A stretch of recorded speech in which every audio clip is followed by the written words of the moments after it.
I now give the floor to the distinguished representative of Vietnam.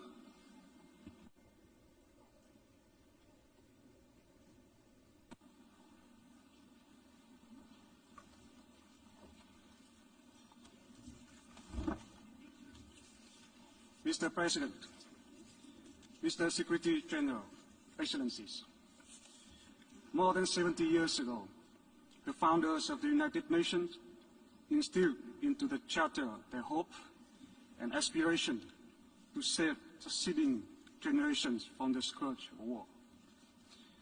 They enshrined in the Charter the fundamental principles which have become the foundation for contemporary international law and friendly relations and cooperation among nations.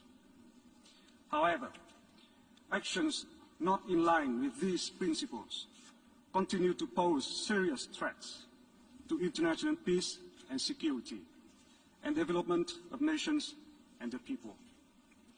They challenge the very relevance and legitimacy of the United Nations.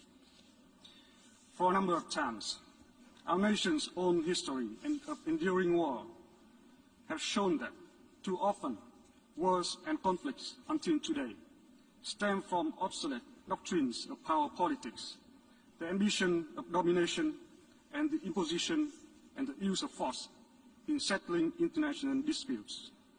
A number of them are associated with historical legacies, misperception, and misunderstanding.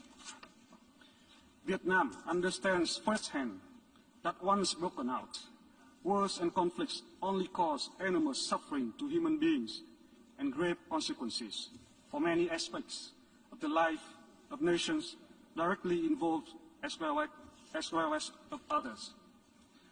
Against this backdrop, Vietnam has time and again underscored the importance of respect for international law and the UN Charter.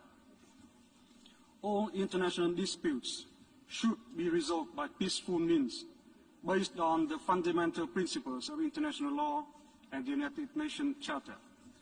These include the principles of sovereignty, equality, respect for the political independence and territorial integrity of states, non-interference in internal affairs of states, and refrainment from the threat or use of force. All states, large and small, must adhere to these fundamental principles.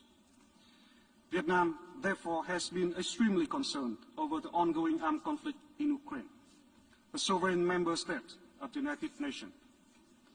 Vietnam and other ASEAN member states issued a statement on this matter on the 26th February 2022. It is imperative now to exercise utmost restraint and immediately cease the use of force to avoid further casualties and losses, especially those of civilians. We call on all concerned parties to de-escalate tension, resume dialogue and negotiation through all channels, with a view to achieving long-term solutions that take into consideration the interest and concern of all parties. In accordance with international law, in particular, the respect for sovereignty and territorial integrity of states.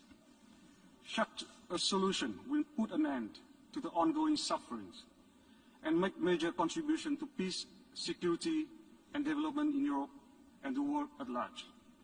In this regard, we take note of the meeting between the delegations of Ukraine and the Russian Federation yesterday, and look forward to continued engagement by relevant parties and early results from the negotiations.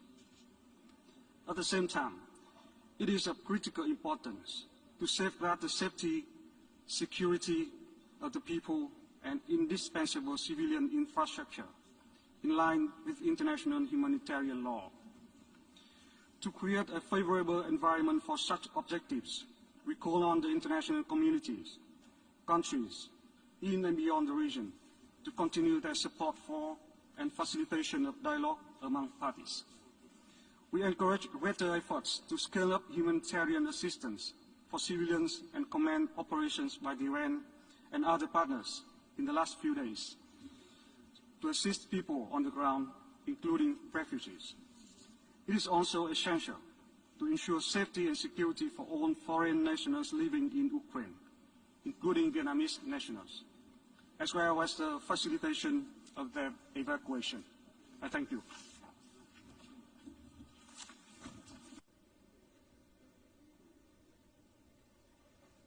I thank the distinguished representative of Vietnam